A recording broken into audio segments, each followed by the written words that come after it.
While at a visit in Kumba, the British High Commissioner to Cameroon, Matt Woods, decorated with prestigious Balfour title. Ladies and gentlemen, you are on to your favorite bilingual program, The Brief, where we always get to dig several layers beneath the major headlines as captured by newspapers. And in this edition, we are also going to be talking about the last respect that has been paid the former board chair of the Cameroon Development Corporation, CDC, Sona Ebai. In this edition, many newspapers are focusing on that. These are more right ahead as we have some major headlines in the French language newspapers with Inès Mengue this morning. Bonjour Inès Mengue. Bonjour Lacha Kinsley, mesdames, messieurs, bonjour et merci de nous retrouver pour cette nouvelle semaine de votre programme Débrief sur My Media Prime. Bien évidemment, tout au long de cette édition, nous allons ensemble débattre des différentes actualités qui font la une de nos tabloïds de ce jour.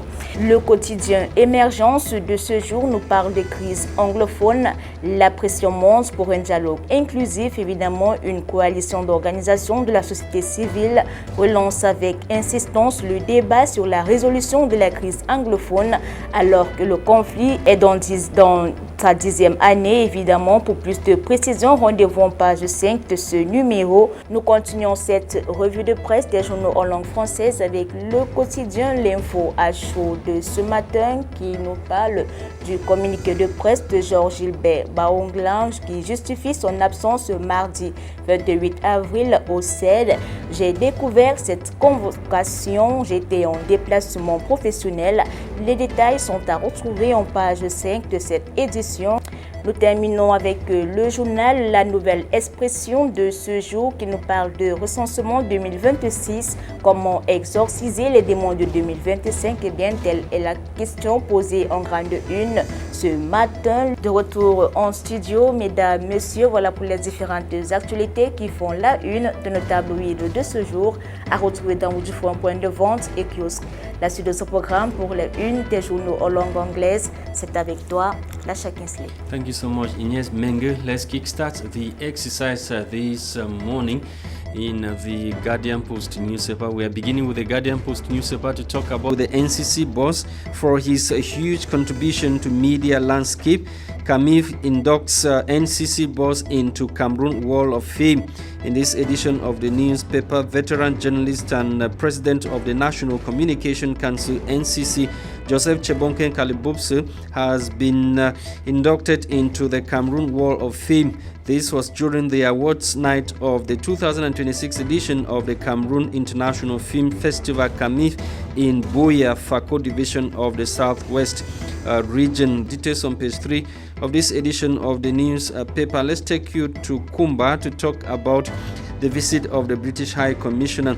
At a visit to Kumba, British High Commissioner decorated with prestigious Balfour title, the paramount ruler of the Balfour and King of Kumba, His Majesty Senator Fon Mukete IV Ekoko, has decorated the British High Commissioner to Cameroon, Matt Woods, as hunter of the Balfour tribe. This was during the diplomat's visit to the metropolis on Thursday, April 23, 2026. The fund conferred on the UK High Commissioner the prestigious title of Epa Alisongo, which means the hunter's bag that brings good things.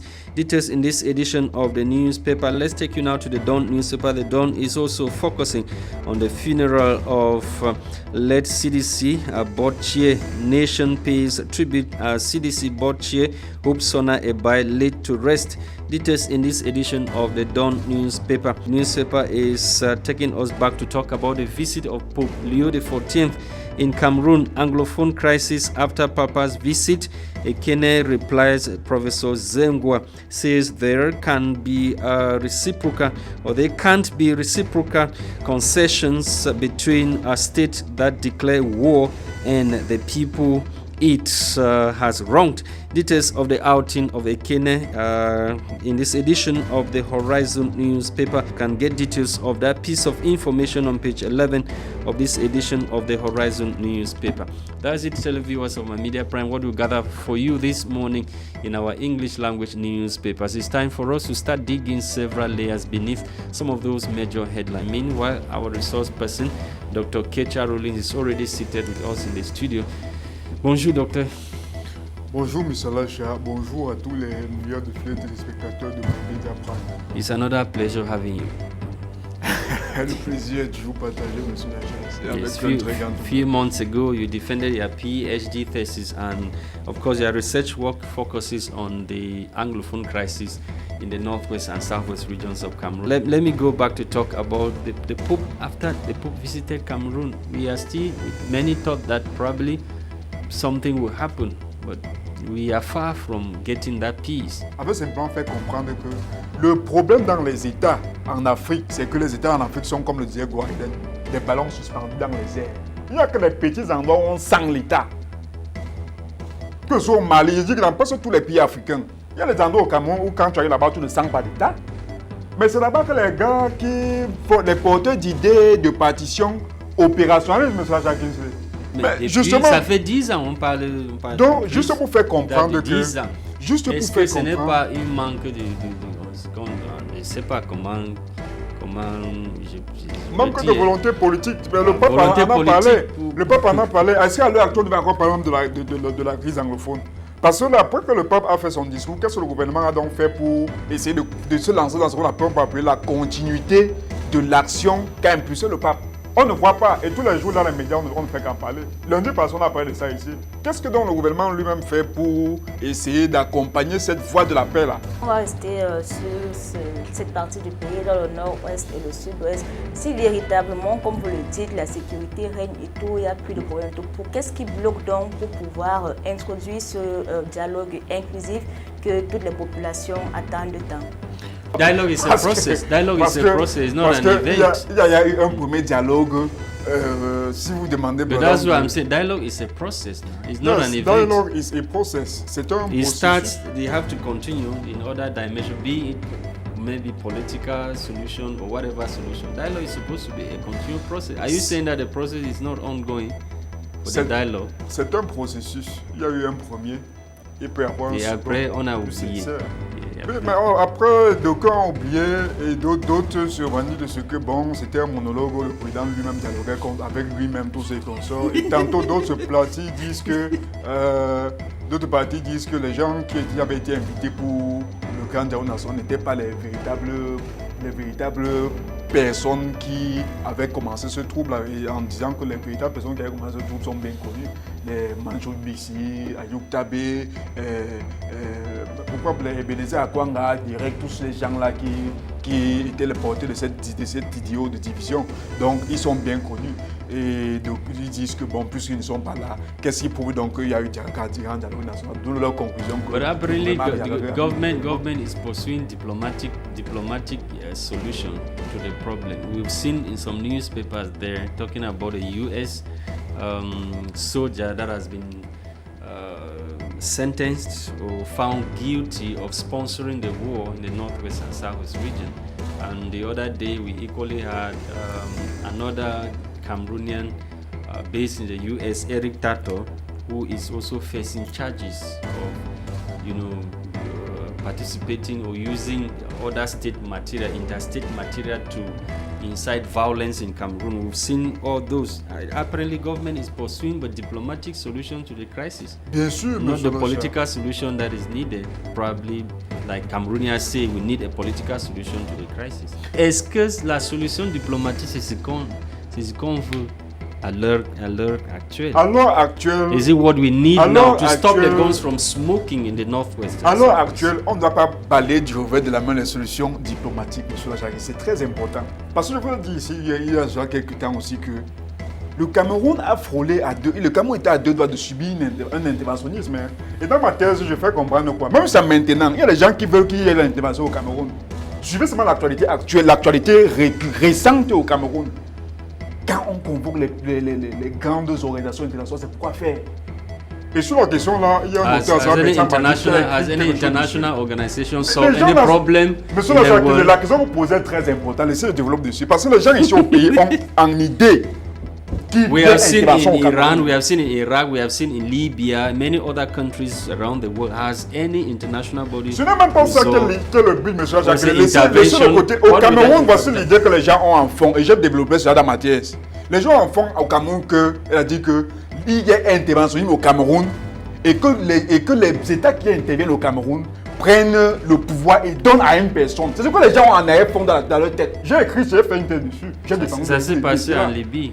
C'est ce que les gens veulent. Oui, c'est pour ça que la première l'émission, je vous demande de lire. Il y a un article de Bertrand Badi, sur l'interventionnisme. C'est un article qui est important par en 2015. Vous allez comprendre, vous lisez cet article-là, vous comprenez que le Cameroun, les hommes politiques au Cameroun sont véritablement en train de vouloir perpétrer ce que je suis en train de dire. Parce que quand on s'en va vers les organes internationaux, on s'en va vers les États plus puissants, c'est pour chercher l'interventionnisme. C'est ce que Bertrand Badi appelle le glissement du pouvoir. Or, en temps normal, le pouvoir doit s'acquérir par les unes, par le choix que fait Dr. Kecha. From experiences around the world, when you look at countries where there have been interventions or there have been other states secretly sponsoring other groups to take over power, has there been any peace in those countries? Go to Sudan, which was split in South Sudan and Sudan. Look at South Sudan today.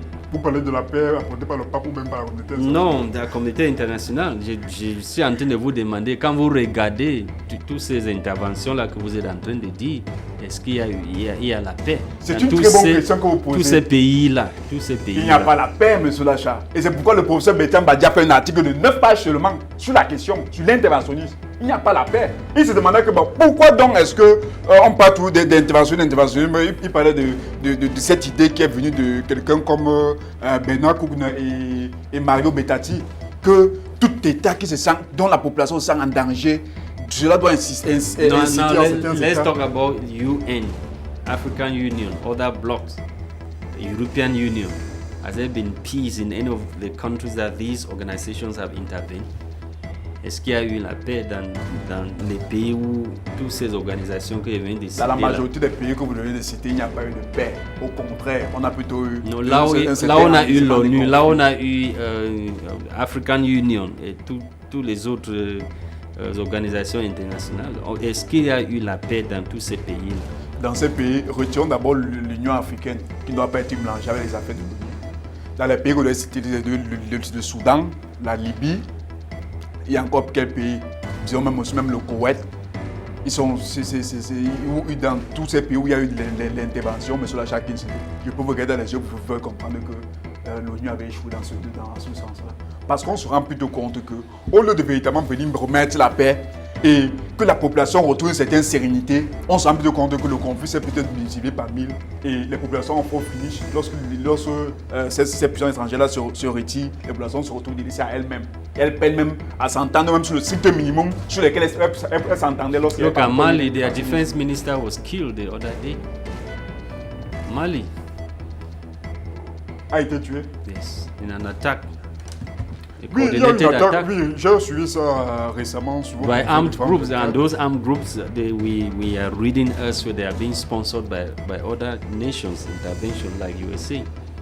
Donc, monsieur Lachak, en ce qui concerne ce qui est dans le fond, les solutions diplomatiques sont bien, mais comme le pape l'a si bien dit, monsieur Lachak, la solution doit d'abord venir de nous-mêmes. Elle est là, on a les matières, les ressources disponibles. Est-ce que vous êtes prêts? Les Camerounais sont prêts?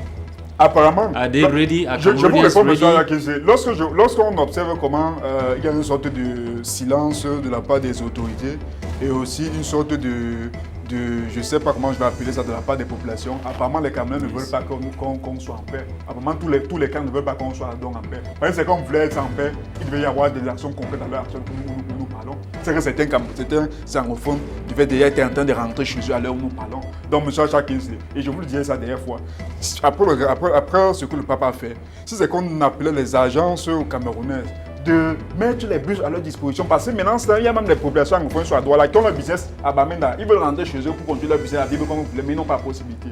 Or, si c'est qu'on s'entendait que tous les agents de transport du Cameroun a dit que pendant une semaine, Même les gros porteurs, les bus, les camions que vous voyez là, les camions qui passent à l'essai nord pour faire les...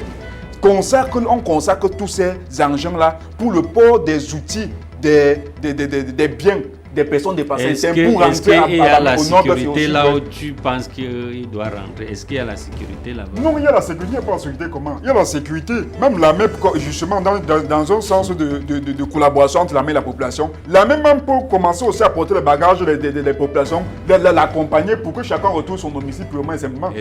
D'après moi, vous êtes en train d'esquiver la solution politique. Depuis là que vous parlez là, Monsieur Jacques, vous savez bien que la solution politique est très simple.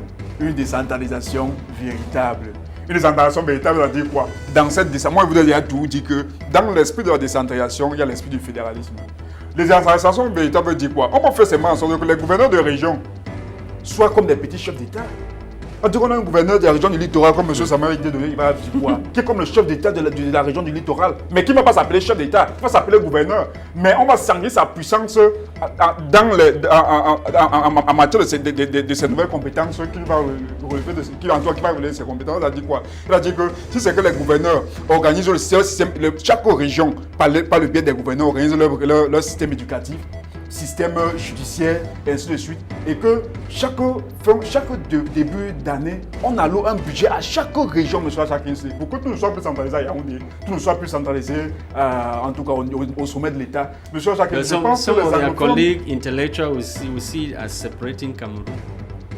Separating Cameroun. Séparé? Oui, le Cameroun, ce que vous êtes en train de dire, c'est l'esprit de séparation. Non, jamais, ce n'est pas l'esprit de séparation. C'est mal de la décentralisation. C'est-à-dire quoi? Mais depuis 25 ans, pourquoi ce n'est pas appliqué? Bon, le président de la République avait dit que la décentralisation était un processus.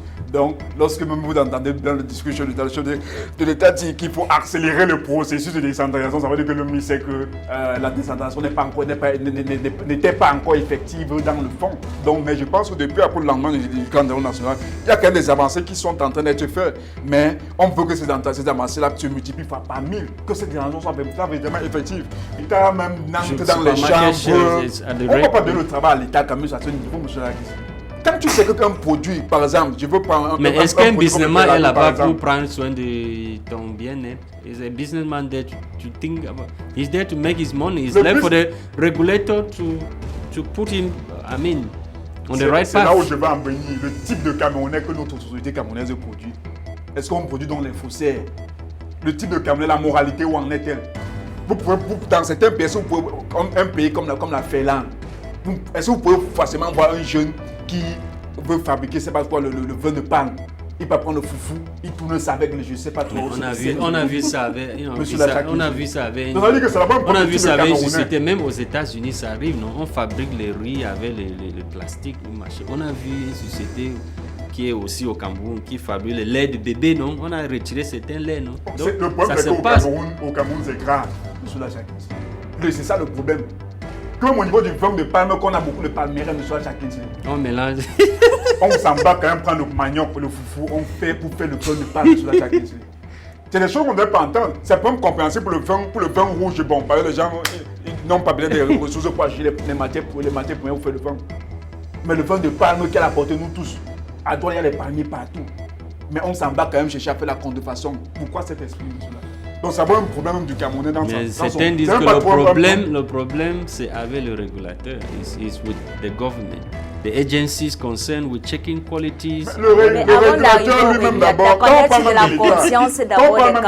Le businessman n'est pas là pour connaître la conscience. Il est là pour faire son argent. Est-ce que l'État doit mettre ça reste un argent derrière chaque Camerounais? Non, tu ne peux pas avoir la licence ou quoi pour fabriquer ou pour... Est-ce que ceux qui fabriquent... Et tu ne respectes pas. On te dit quand tu pas demander, on te dit que voilà les règles, voilà ce que tu dois faire, voilà les normes internationales. Mais si tu ne fais pas ça, ça veut dire que tu es une mauvaise personne, non? Tu es une mauvaise personne, mais c'est la faute de l'État. Non, l'État doit veiller. Les gars se lèvent le matin, voici comment les gars réfléchissent. Lui, il veut avoir son argent. Il a sa famille, il a sa femme, ses enfants qui va nourrir. Il est en train de réfléchir comment est-ce qu'il peut faire pour les nourrir. Puisqu'il est désœuvré, et c'est là où on peut se dire que c'est aussi la faute de l'État. Mais tous les médicaments qu'on voit en route là, tous les médicaments qu'on passe, on voit là, sur le contrefaçon. Est-ce que les policiers ne voient pas ça? Les agents de MinSanté, est-ce qu'ils ne voient pas ça? C'est une très bonne question que vous posez, M. Jacques. Je ne sais pas si c'est le doctorat ou ces questions étaient prises. C'est ce que j'ai dit que ou même les membres du jury. Ça rentre sur l'État. Ça rentre sur l'État. Ça rentre sur l'État. Mais plus on avait abordé le côté de la contrefaçon. Parce que j'étais déjà dit que le businessman est là pour faire son argent. Même si c'est pour tuer, pour avoir son argent, il tue. Lui n'a pas le temps. Il est là pour faire son argent. C'est au gouvernement maintenant de contrôler tous ces mauvais gens-là. Thank you very much, Dr. Kecha Rollins, for coming. Ines Menge, thank you for co-presenting the program with me. My name is Lasha Kingsley. I was assisted technically this morning by Afonso Amuchi. Until tomorrow, when our clock hits 10 a.m., we'll be right back on this very platform with the second edition of The Brief for the week. Bye-bye.